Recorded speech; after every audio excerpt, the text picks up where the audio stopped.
What's up, everybody, and welcome to the Corporate Bartender. Today's episode is amazing. Our guest today is Shushan Aleaqui. If you don't know Shushan, you should. She is inspirational. Her origin story is compelling. From fleeing the former Soviet Union to her status as a recovering corporate executive to her work as an executive coach and transformation specialist, Shushan has seen a lot and has a lot to say. She integrates psychology, OD, Yogic Philosophy, and energy medicine into her transformation system, and she is just a hoot to hang out with. I think you're going to dig this one. So kick back, grab your yoga mat and your thinking cap, and let's get right on into it with Shushan Aleaqui on today's TCB. Welcome to Sky Team's The Corporate Bartender. If you work in HR or make people decisions in your organization, this is the place to be. Now pull up a stool, belly up to the bar, and join us for The Corporate Bartender. That's awesome. Well, welcome. It's good to see everybody. Hey, Mariah, how you doing? I'm good. Hanging in there. Hanging in there. All right. I always want to be in the vineyard-ish place that Mariah is. Are there grapes being squashed for wine somewhere near there? Yes, I am sure we could go barefoot stomping on the grape. Oh, I love to barefoot stomp. That sounds like an awesome team building adventure. Well, all right. Anything warmer would be pleasant. Seriously. Well, hey, at least you're not in Texas where they're not used to it being warm or cold, rather.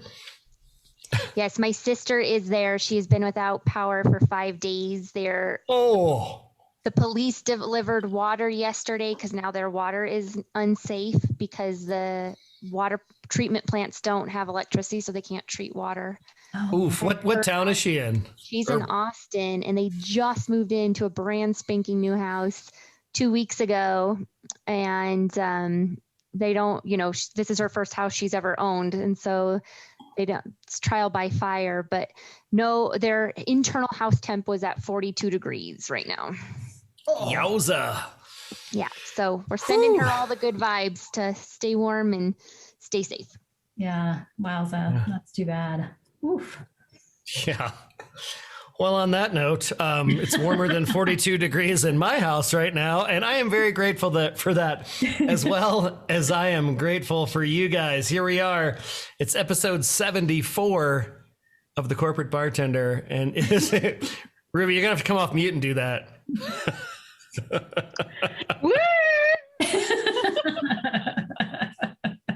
Perfect.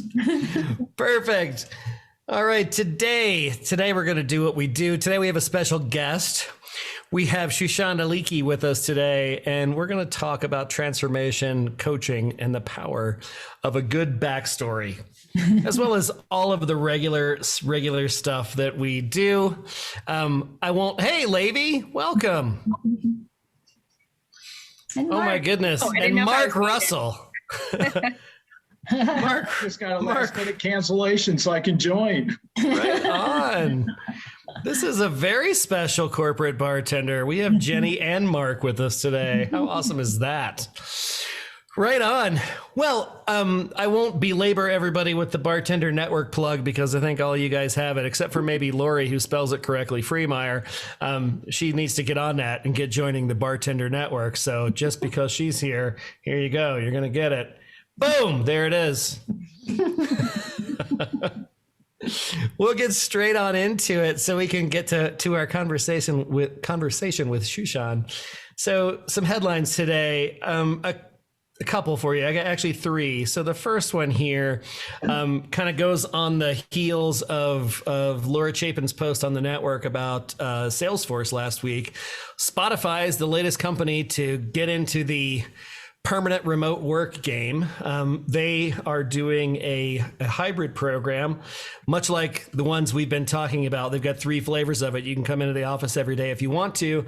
You can do the 3-2 flavor of in the office, out of the office, or you can work from home forever, wherever you want, however you want to do that, which they're opening their recruitment practices. And we've talked about that as well.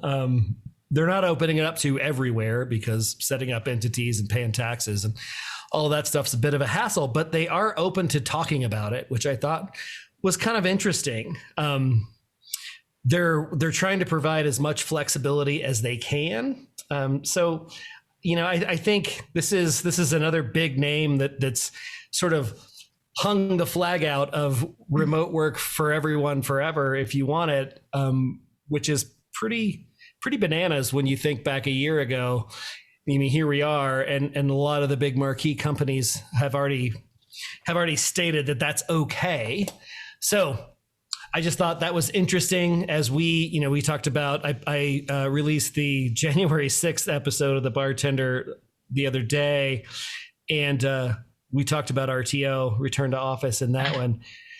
It was interesting watching that one too. I didn't expect all the feelings to come back, but yeah, they all came rushing right back, hearing us talk about how we felt on January 6th. And because we were trying to figure it out.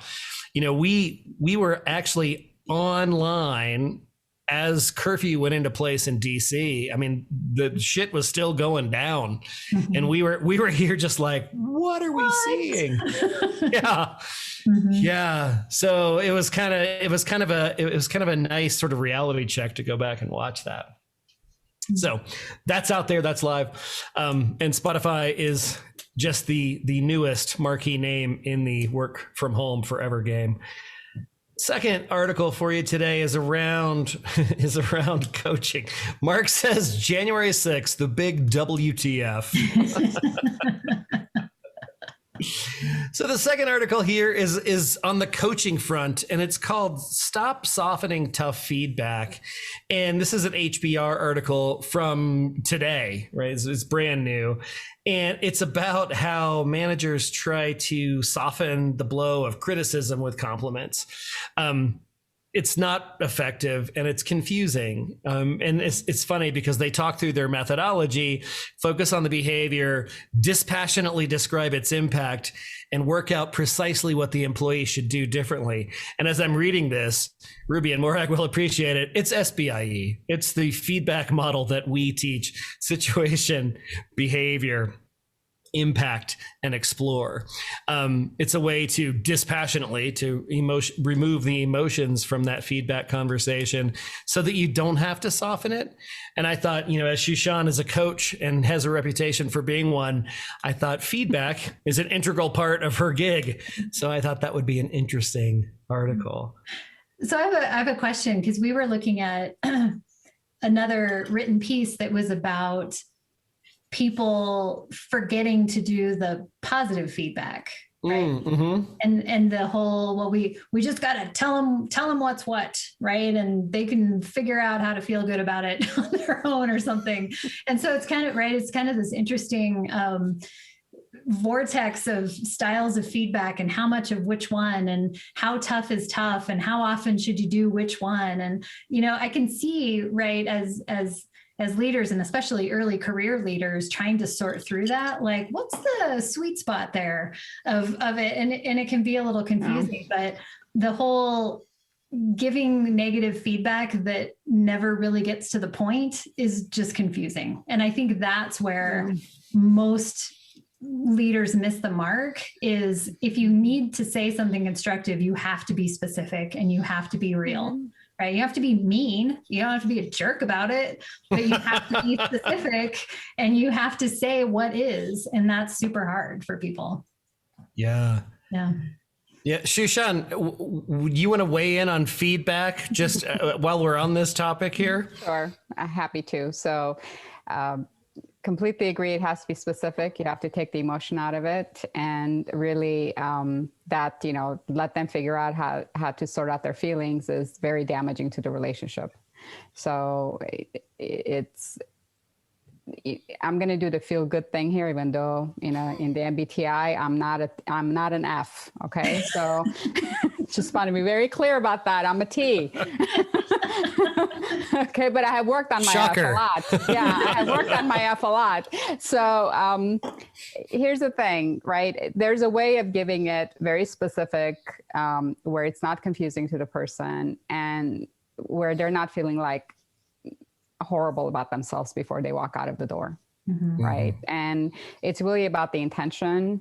And when you do give feedback and it's just so softened and it's kind of wishy-washy, it is confusing for the employee. You know, they don't know what to do with it. So a specific example and timely, I'm only preaching to the choir here. I know that all of you know this, but in my practice, when I'm working with an executive, I actually take it a step beyond that. So, you know, the cognitive awareness is one aspect of it. You know, certain tools and tactics is another aspect of it. But 95% of what's happening with us is at the subconscious level.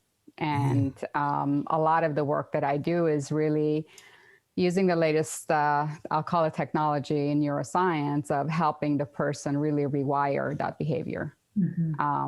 And if they choose to, right? If they choose to go that way, because emotions trump logic every single day.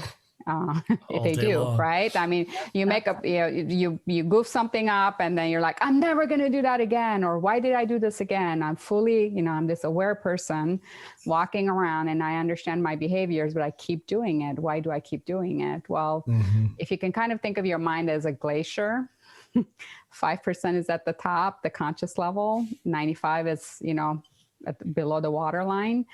That's really where a lot of this comes from.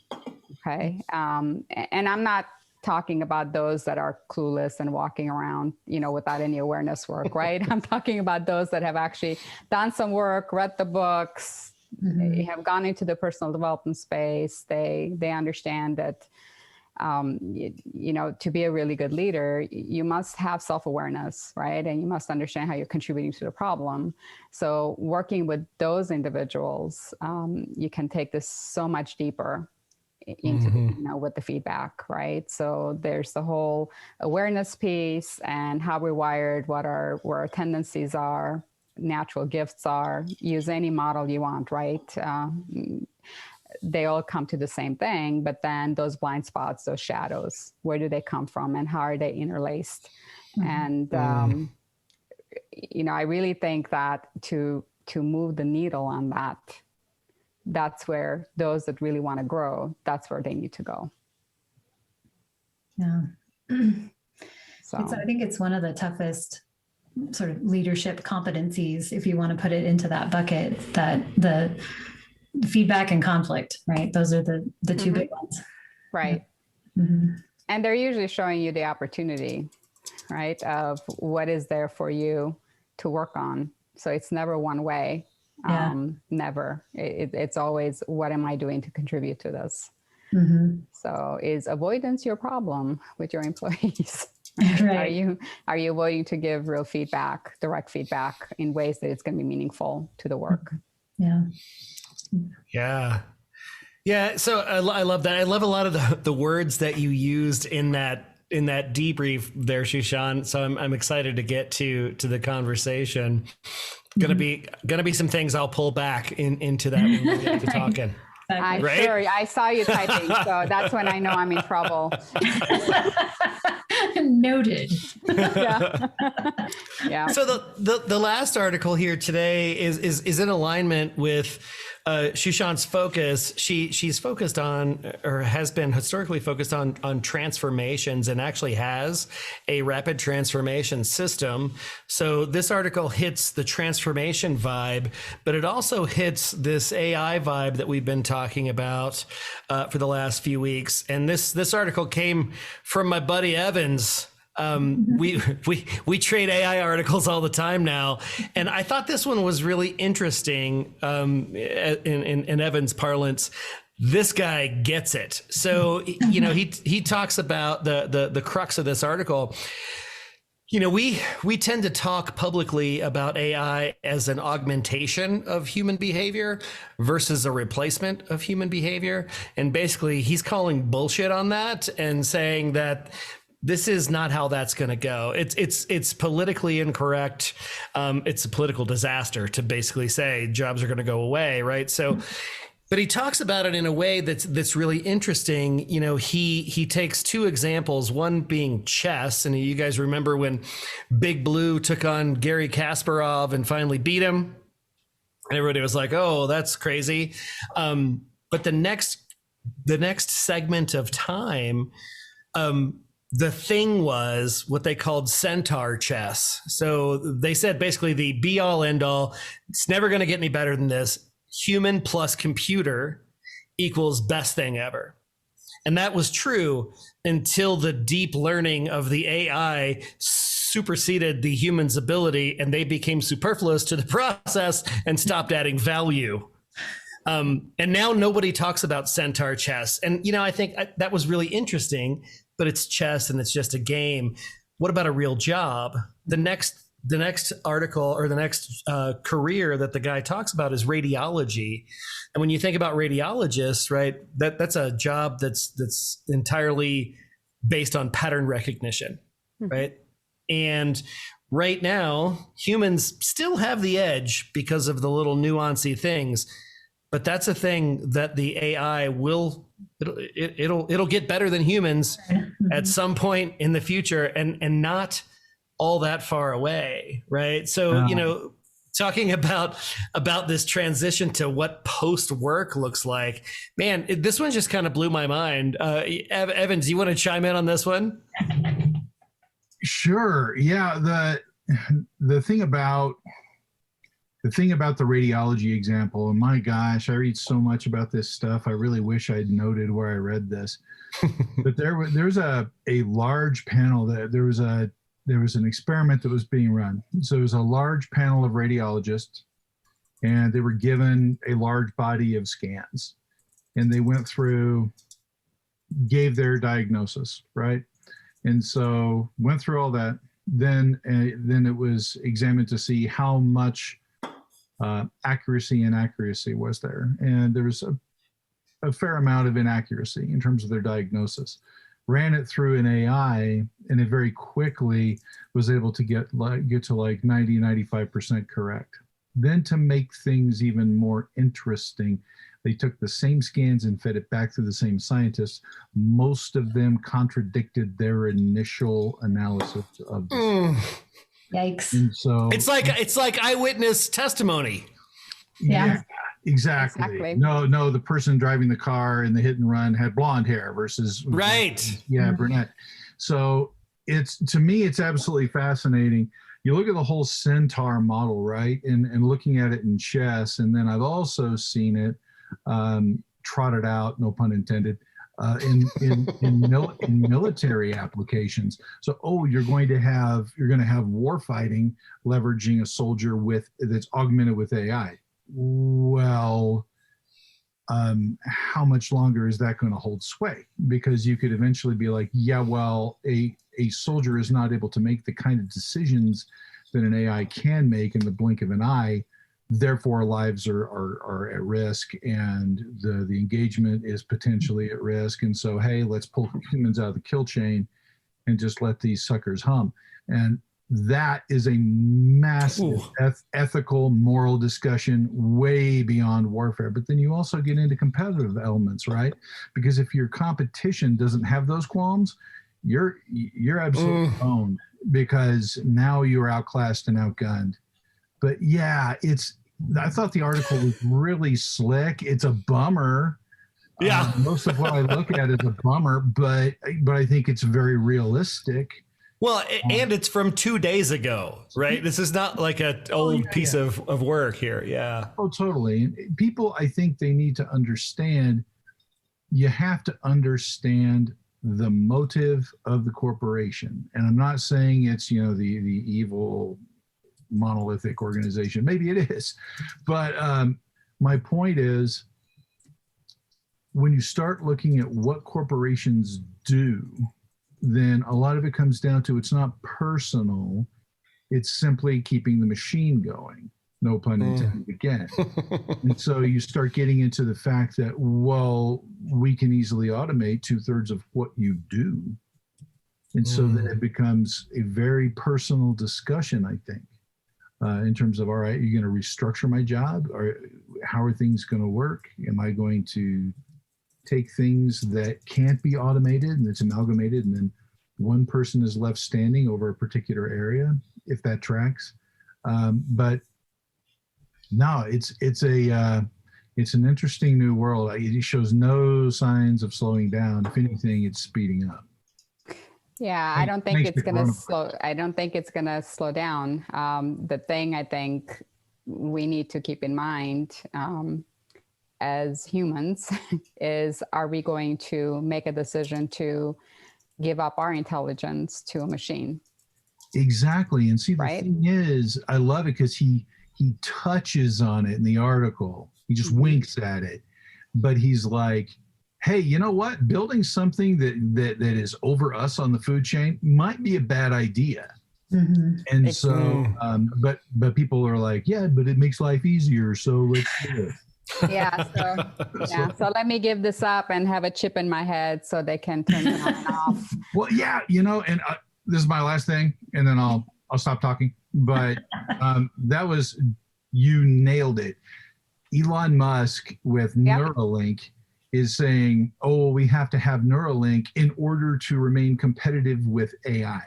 That's exactly who I was thinking of when I said that.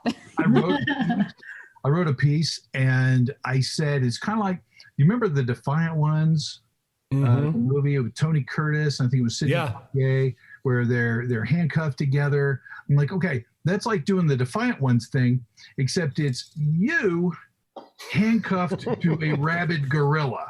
And so that gorilla is going to paint the room with you. And you are not going to be competitive at all. So anyway. Well, so I tend to have a more hopeful and optimistic view of the world, because I believe in organic intelligence, meaning us, having purpose and choice in this world. And I don't disagree. Yeah. And I don't think we make the right choices sometimes, but yeah, I'm with you. Yeah, we don't make the right choices a lot, but I see those as, I call them qualifiers, right? They qualify you for the next thing you need to get ready for. But I completely agree with everything you've said. I personally think that we are very close to that tipping point. I was mentioning this to Eric when he brought up this article earlier, where we have choices to make, including the companies, right? Are we going to make this AI-centric or human-centric? And what is the world that we want to create? If our only purpose and our only goal is the bottom line, then if that's the only way we're going to make decisions, we're going to lose. Yeah, I agree. Yeah, we're going to lose. Yeah, that's awesome. And if you're interested in learning more about human-centric workplaces, check out the Eric Isle episode of The Corporate Bartender. It's fantastic.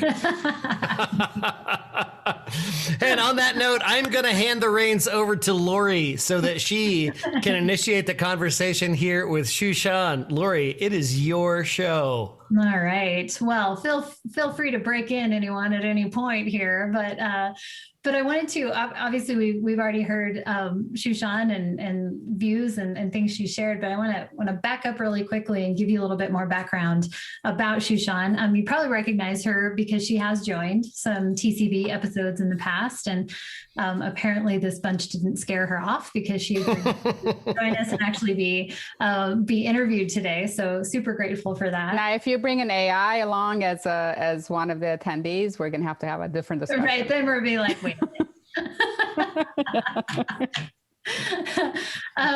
So I met Shushan through some executive coaching that she's doing at Cable Labs, and I have just loved getting to know her, and our conversations also always turn out into us geeking out about cool stuff, and I just really appreciate learning about her approach and her philosophy for coaching, and thought she had a lot of really great stuff to share. So speaking of that, let me tell you about her background a bit. So typically based out of New York City, but escaped the bit crazy for a period of time in the last few months. But there she has a consulting practice that she is the founder and the CEO of, and it's leadership consulting, and it's designed to serve high-performing leaders. And she's also sought after as a strategic advisor and a speaker, as well as being a coach. Prior to founding this consulting firm, though, she spent over 2 decades leading and transforming multi-billion-dollar operations for companies ranging from startups to Fortune 50 companies. So companies like Nextel, Sprint, Ericsson Global, Comcast, Cablevision. So Shushan's seen some stuff, I'm going to say, in those 20 years. And I love this, that her clients say that working with Shushan has rapidly improved their professional significance and increased their personal freedom, shortcutting years of therapy and eliminating self-sabotaging and career-limiting behaviors. So I think somebody that we are all interested in learning from. So with that, I'll start off by asking you this. So Eric and I had a chance to learn more about your background and your journey in becoming the highly successful executive coach that you are today. Your story was a little unexpected and really fascinating. Can you share some of that journey? How did you get here? Are you talking about where I was born and raised? Because that's all you guys wanted to talk about. Yeah. It's a fascinating story. Well, the way that started was Eric was like, so how did you decide? Like when you were a kid, did you like have this vision of doing this or? Mm-hmm. And I was like, not even close. I mean, this didn't even exist in the former Soviet Union. He's like, what? So I was born in Armenia. That was part of the Soviet Union. And really what all these things prepared me for what I do today. You know, it's part of my journey was moving to a new country, not speaking a word of English. You know, I was a teenager when we arrived in Los Angeles. That's a whole story of its own. We were able to get out of the Soviet system under the refugee laws. My family had been trying to leave for many, many years. And we finally were able to, and we settled in Hollywood, California, of all places. And, you know, that entire process of integration and growing up here was really just life lesson after life lesson of really overcoming, right? It just really, it was about resilience and focus, and it's not even survival. I don't even think of it that way. I just saw it as something that made me who I am. Mm-hmm. And that's what I constantly drew from when I was I'm a recovering corporate executive. I'm still working on that. And that's where I drew from. You know, anytime I was tossed into some situation where I had to turn the business around, you know, and I just became known for being a transformational leader. So anytime anything was broken, let's put her on there and she'll turn that around. And after a while, that was kind of a theme, you know? So, and then I realized it was actually the theme of my personal life. So, yeah. And that's really what has shaped the way I even work today with people inside of companies. So it's really about that through line of what gives you purpose, what is it that's driving you, and what are those things that used to serve you, but maybe no longer serve you. Right, right. And I remember you talking about in your corporate roles, you found people being just drawn to you, right? To come to you with seeking advice or, you know, kind of trying to understand different things that they were seeing and doing. And at one point it was kind of that tipping point of like, I kind of like that jam more than the other jam. Yeah. of my how I spend my time. But I know that you went through, you know, a lot of deep research and a journey through kind of understanding yourself as well. And so how did you pull that together? Where did your studies lead you that really stuck with you in your practice and what you do today? Yeah, a lot of I know Eric's going to ask me this, so I'm going to just say it so that he doesn't, because so that he doesn't go there. So I'll just summarize. I'll make it easy for you, Eric. But, I can't not tease you, you know this, right? I'm like, I didn't even say anything yet. You're typing, Eric. I was making notes about your grandmother. That's all. Just whatever. Well, just to kind of put it into a small capsule, okay, just some highlights. By the time I was in my early 30s, there had been just tremendous personal challenges in my life. I had moved to a different country, right? I had to learn a new language, new culture. I had lost all of my siblings. All three of them had passed away. My mom had passed away from cancer. And my dad was suffering from dementia. So for all intents and purposes, I was losing him as well. So I had gone through all the traditional, the spiritual, work, the church, the prayers, the grief therapy, loss therapy, you name it, transition therapy, you name it, I was trying it. And really that led me to that question of like, why am I the only one still alive, essentially? Must be a reason why I'm still here, right? So, and there's no way that I'm going to continue to be here and feel this much pain, even though I'm doing the personal work. Like I didn't understand it. It's not like I was, just boxed in and avoiding and pretending everything was okay. I was doing all the personal development work and it just wasn't enough. So that is something that was constantly driving me in parallel as I was growing my career, right? And that fueled me to be successful inside corporations, but that just was simply not enough. It was not answering that question of why. And quite truthfully, I was studying a lot of different modalities for healing for me. It wasn't for me to go do this, right? At least naively, that's what I thought I was doing. So, and so I pretty much had turned into the corporate shrink, right? Like the corporate bartender, Shushan? Yeah, yeah, except I wasn't serving drinks because HR would come after me. See, I just couldn't do that. So I didn't want to get fired. So, so it's really, it really became really clear to me that after a while, I was just enjoying that a lot more. I mean, it just a God honest truth, right? And I just didn't know how to make the bridge. I didn't know how to cross it. And just there's a point that came that the opportunity opened up where I exited and I never looked back. That was over 5 years ago. And I've studied like 19 different modalities just to kind of give you an idea. Like I'm an addict, right? And when I'm after something, I go a mile deep. So that's where I really got into neuroscience and personality models, the whole 9 yards. And I started just coming up with my own special blend, if you would. Because I literally, I could relate to people that I was this aware person walking around, but I didn't know how to make that change permanently, right?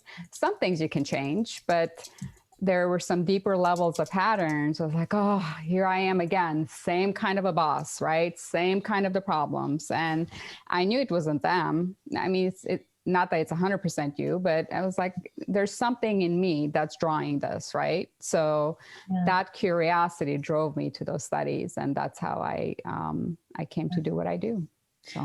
So that's a big existential question, right? To be faced with of why am I the only one alive, right? Why am I the one that's still here? That's right. That's powerful to, first of all, even dare to ask that question, right? Like, I think I would be like, I don't really want to look directly at that. Right. So, so to really have the courage to look right at that and do you feel like through these studies and your blend, and did you kind of find that for you? Were you able to answer that? Absolutely. And I will tell you this, right? Sometimes life doesn't give you a choice. It'll keep hitting you over the head until you're willing to look at it. So I don't get me wrong. I was asking the question, but I was like this. I want to know, right? And some things just got harder and harder. And no matter how much I was talking myself into, oh, but you got a large organization and you're helping people from the inside. Look at all these people. After a while, I was like, you're just lying to yourself. There's something much larger you're here to do for you and through the work that you're doing. And you need to get on that journey, and you need to get on it now. And I can tell more stories that Eric would love to tease me on later of what those, moments of, getting hit over the head were. But honestly, they were life-waking moments. And I'm talking about in a month-and-a-half period of, my dad dying, a very good friend of mine committing suicide, another one dying, like all within a month and a half. And that was my last, it was just like, there's something more that's showing up here, and I can't just keep pretending. Right. And then you have fear that continues to pull you back. And, but I call those moments where life is just calling you, and you better stop. And sometimes you're just not given that choice, and it just would get harder and harder from there. I couldn't pretend anymore, if that makes sense. Yeah, so, totally. Yeah. It's kind of a surrender to it. Like, this is already hard. I might as well look at the hard question, right? Yeah, I'd be like, this can't be it. This, right? So yeah, exactly. And by the way, it's never like, oh, here you are, new path, and this is the way you go. It's not. It's a very organic trial by fire sometimes, and working with different people and really allowing those mentors that show up in your life to work with you.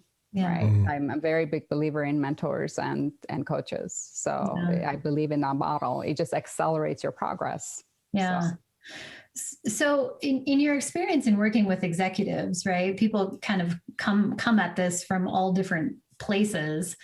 How do you lead them at least up to this path for them to decide, do I want to cross through to that side, or am I good with just where I've gotten so far? Like, what is it? How do you present it to them to illustrate what's possible if they're willing to take those harder steps? So the first step really is more about that initial discussion of whether we're a right fit for each other. So it's who's that ideal client for you, and are they willing to do the work? That's one of the things, the discussions in the discovery call that I have. And it's not uncommon for me to say, I don't think I'm the right coach for you. I mean, it literally has to start there, right? And it also, I've just come to learn that it's important to work with people that have done some level of awareness work, right? That there's some willingness, right? Or there's some kind of a crisis where they're like, you know what? I get it. I need to do something, right? And oftentimes it's those that I work with. And in my conversation, I'm very frank with them. And basically, it's really about, how willing are you to make the behavioral changes? Yeah. Because it can't just be about your team, and what they're doing to you or what they're not doing for you. It's, I'm never going to buy that story. So you're probably at some point going to want to fire me. Right. So, and that's okay. But it's really that initial setup. And honestly, it starts with you, right? Being clear about the people that you want to work with. You have to be clear about that. And then based on that criteria, then you have the conversation. And then along the way, there's gateways and toll gates, I call them, right? Where you do check-ins, and that's where the tough conversation happens. Okay, we've tried these things, you've done X, Y, Z, and cannot get you to that next level if you're not willing to do this. And we can part here, or you make a decision and we continue. So it's really tough conversations. So is that when it gets into, because we've talked about, you know, the neuroscience behind, as humans, right? There's this blueprint or this wiring that starts before we're born, all the way up into kind of early childhood, maybe 7, 8 years old, right? There's this wiring that's developed based on all of the things that go into that. Sure. And so then that's a whole different game than cognitively learning a thing versus how am I wired underneath? And so to your point, I can walk around being self-aware cognitively, but if I don't understand my wiring or am willing to look at or even understand that can change, then I still get stuck in those patterns. And so is that where you kind of take them, is into the wiring piece? Sure. And just to kind of summarize, you beautifully said it. I mean, from the time when we're in the womb, I mean, this is the latest in neuroscience, and tremendous amount of data and research out there for those of you that love to read on this stuff, is from the time we're in the womb, third trimesters until about the age 7, we're what's called in theta brainwave. It's basically hypnosis. We're being hypnotized. So we don't have discernment. We don't have judgment. So everything that we do and experience and see, it's recorded. And every memory that's created, every experience that we have, we attach a meaning to it. Okay. Now, you and I could be in the room, experience the same thing, but you and I might attach a different meaning to that based on our, you know, how we're wired and how we're conditioned. So, so that becomes, by age of 7 or 8, I mean, your personality is set. Now, back when I was in college, gazillion years ago, we were taught at that time that that's it, you're set, it can't be changed. But that's not true. That's not true at all. You can rewire, literally repattern beliefs and behaviors up until the last breath that you take. So really the work, the way that I interweave that work is, I do the traditional, I use Myers-Briggs a lot because I love it. I'm a big Jungian fan and I love a lot of the work that he's done. So it's really building the rapport, getting them to see how they're wired, what their tendencies are, preferences are, a lot of feedback from the team, very similar to a lot of what other coaches do. But then it's the feedback and then the behavior, right? And the response to the feedback, where I hone in on the patterns, and basically there's a lot of tough love. Okay, this is what it is. Are you willing to make a change?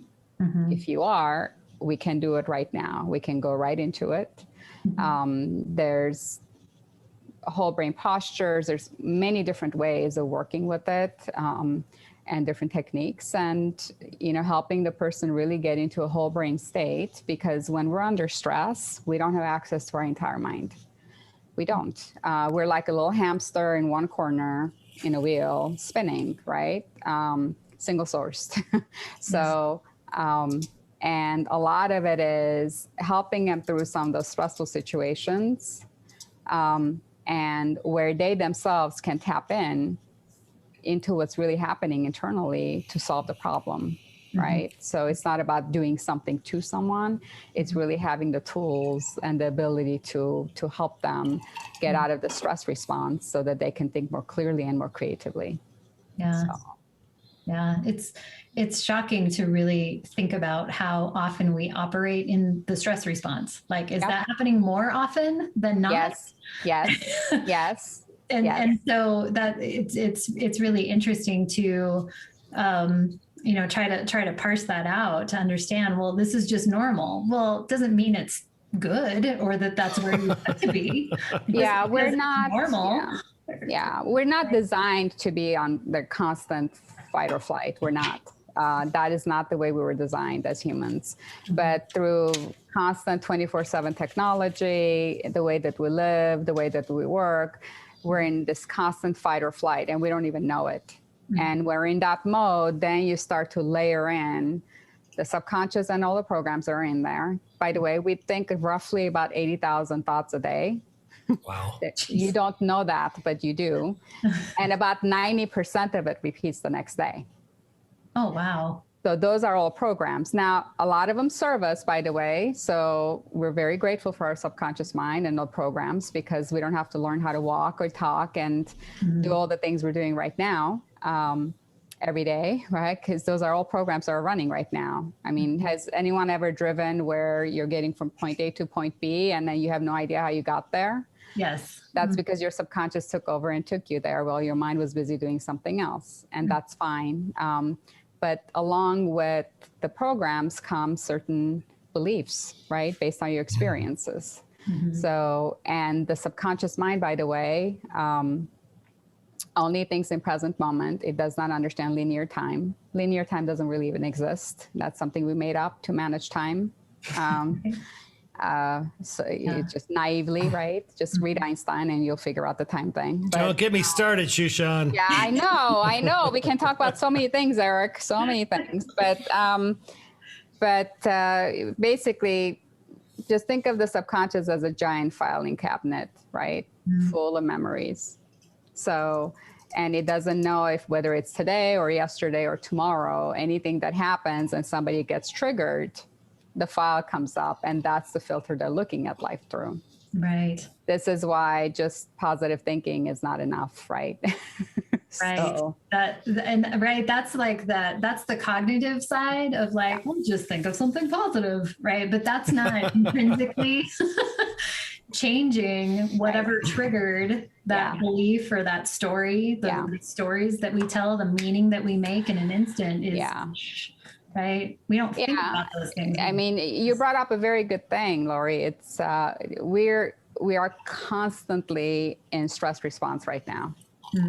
I mean, the COVID, you name it, there's something that we're constantly, our nervous system is on fire all the time. All the time. So a lot of times I like to, in the Myers-Briggs, there's a grip model. Where under stress, how you behave, right? I always talk about there's really two of you, depending on which one shows up. The Jekyll and Hyde, right? The Jekyll and Hyde of who am I getting today? Right, exactly. Yeah. So what are some like foundational steps of like, how do you even approach this? What's the baby step of getting beyond the cognitive, I have self-awareness, I know better, and now what? Now I'm scared because I know. And maybe that's not I get that there's so many complexities that must go into that, but is there kind of just a foundational concept of where do we go with that? Well, the very first thing is don't be afraid of it, right? Honestly, I mean, sometimes people are like, oh my God, what does this mean? I'm like, it just means you're human, right? So, and there's some very basic things you can do on your own, all right? I mean, just people get behind their Zoom now these days, right? And they don't take any breaks. They don't breathe. They don't walk. They don't do anything to take care of their nervous system. And believe me, it might be a simple thing, but the quickest thing that really relaxes your system, and there's science behind this. It's not woo-woo. I mean, just do 3 deep breaths in through the nose, out through the mouth. And believe it or not, it helps. I used to like time it on my calendar. Every hour I would get a chime and I would breathe, just to calm the nervous system. Pavlov. Exactly. That's exactly right. Right. Yeah. So, there's lots of talks of meditation and all of that. And then people think, oh, I have to carve out 20 minutes, 30 minutes, an hour. I don't have that. But just breathe, and bring yourself back to the awareness of what's going on. And really 3 very simple steps. Initially, just breathe. And then really get curious about how you're feeling. And your body will tell you. It really will. Are you in constrictive energy or expansive? Are you feeling tense or are you feeling good? Because your body doesn't lie. Yeah. It really doesn't, right? And if you're feeling tense, then have enough of personal responsibility to say, what am I thinking right now? Yeah. What's causing this? Yeah. It's what we teach, several of us in different venues around just the hijack, right? The amygdala hijack. And exactly. we get triggered and boom, we're off in this place. And you have to circumvent that, the feelings with the logic. Right. And even just naming, I feel anxious, right? I feel scared. I feel irritated. It interrupts that pattern. Exactly. It's long enough to go, oh, exactly. Right? Now I have a choice, actually. Right. Yeah. That pattern is a program, by the way. Sure. Yeah. So, so it's a program, it's interrupting it.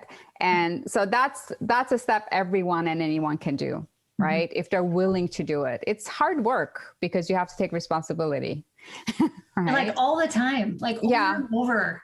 Exactly. All the time. And then, there's certain things that I teach when I'm working with someone closely on how to do some additional things on top of that to help transition that, right? There's certain whole brain postures that people can stand in or sit in where it helps activate both sides of the brain hemisphere. And at the very least attempts to get you to have some access to more than just the hamster in the wheel. Right. Yeah. Yeah. I just a kind of a side story. I was talking with Shushan one day about a work thing, and she picked up immediately that I was like, right. And she's like, hey, so maybe you could try something different today. And I was like, yes, please. And it's too much to cover in the time we have now, but this whole brain posture experience was such a fascinating, it was really a healing experience, but then just fascinating that, wow, this is really how our brains work. This is incredible. Yeah. So Lori, what about that experience? What was the big takeaway for you from that experience? Because I remember when you went through that, you were like, whoa. and I tried to explain it really poorly. I'm like, oh, I can't. So, but the takeaway for me was, first of all, just realizing that I, was kind of stuck in one side and didn't have access to the other. And that there's a way to actually bridge that so that you have more choice, you have more option, you have more awareness to deal with. But it was really, and I think part of it was because it is breathing and getting centered and really feeling your feelings and acknowledging your feelings, that for me, I walked away with that feeling empowered. Like I can get my arms around this, right? I'm not a victim to whatever inputs were happening to me that day that had me frazzled. That, wait a minute, no, I'm inside that and I get to pick, right? That was kind of the takeaway for me. So yeah. And just to put a little bit more clarity around that, this is a process of whole brain posture, of course, but using also muscle testing and really understanding what was going on with her at the subconscious level, because through muscle testing, you can tell. And you were in a stress response, so you didn't have access to your whole brain. You really didn't. I mean, that's what happens to us. So then you had the opportunity to literally rewire in that moment. Right. And so you got into a whole brain state. And what happens in that whole brain state is then you have access to your inner resources. This isn't Shushan telling you what's best for you. This is me helping you get to a state where you now have a lot more creative options. Right. You're flexible and you're like, oh, I could do that. And maybe I could do that. Right. And it's really about holding the space for you to tap into your own wisdom, if that's the best way I could describe that. That's perfectly put. I love it. Yeah. Yeah.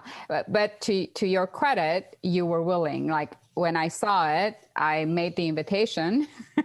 Right? You're asking me before, like, how do I do this with clients? We clearly did not have that relationship. So I was a lot more gentle with you. I wasn't like, okay, this is a pattern. Okay, what do you want to do about it? Yeah. Oh my goodness. Well, so much more that we could spend. We need a part two. We need a part two. But wow, just and I know maybe a lot of you have questions as well. Is that, can people reach out to you if they've got questions, if there are follow-ups that they'd like to touch base with you on? Sure, I'd be happy to. And best way to find me is really on LinkedIn at the moment, because I know what you guys do. You're going to be like, what's next? What are you up to next?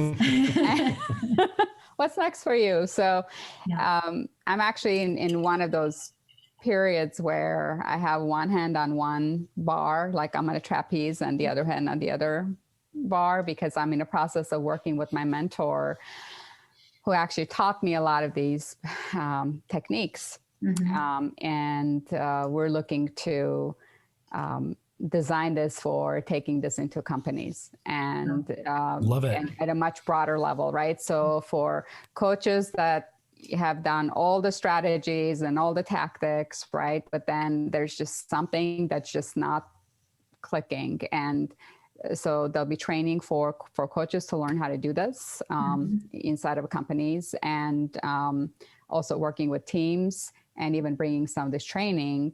Like imagine, call center employees and the stress they go through.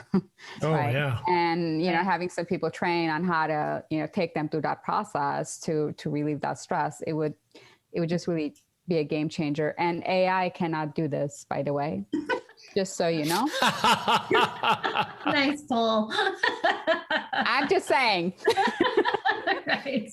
Yeah, it's Shushan, the OI advocate, organic intelligence. Exactly. So there'll be more on this. And when we're ready to do the announcements and launch all of that, I'm happy to share all of that with you. So you'll come back? If you like me to, sure. Well, yeah, absolutely. I want to see you and Evans go toe to toe on AI versus OI cage match. In a heartbeat. I don't think there's any toe to toe. I think that the same language. We totally agree. Did you just drop synchronized swimming, Evans? I think Evan and I can just pretty much take over the world with this whole AI thing. Do it. Let's do it. I got nothing going on. Awesome. Well, Shushan, thanks so much for being with us today. This has been amazing, and so many questions, so many things that I wanted to throw in, and I did my best to just keep my mouth shut and stay out of it. Your perspectives on all of these different thought lines are it's really thought provoking, right? I love the questions that you ask and the way you frame things. So would love to have you back, irrespective of your other projects in play, just as a part two to this conversation, because there's so many directions we could take it. Yeah. So thank you. I would love to do that. And I honestly, for me, this is moving into my purpose. This is That's why so I awesome. believe that I'm here. So, and I had a lot of fun doing it. Yeah. Big ups for Shushan, everybody. Let's do it. All right. Well, you did not play the crickets, just so you know. I'm very disappointed. There was no time for crickets. All right. Well, let's get into our ending routine here, and then we will get everybody on out of here. Today's funny things, things that just made me laugh. You'll appreciate some of these, and some of these you'll be like, really, Eric? That's your thing? I love you can't live in fear forever, COVID denying people, because it's like, sweetie, yeah, I can. What do you think anxiety is? I am perfect at it, actually.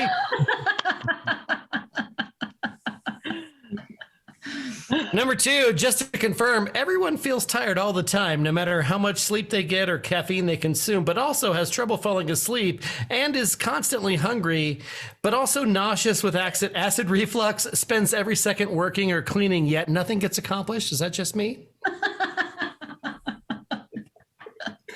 Number 3, on this topic of sleep, my aging body. If you don't sleep, I will hurt you. Me, okay, I'll sleep. Body, if you sleep slightly wrong, I will hurt you. And this is that one where you go, oh my gosh, moment of realization. They should pour Gatorade on the other coach.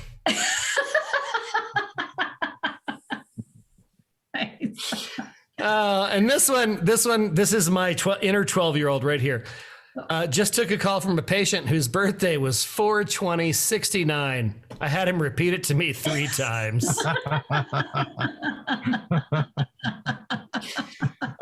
Your first visual funny of the day. It's about owls. Today I'm here for owl content and owl content only. Send me your most superb owls. And this next one, I'm going to get you started and I'm going to let you finish it out on your own. Here come old flat top. He got Zoom cat lawyer. He won Lido Joker cancel and Jemima.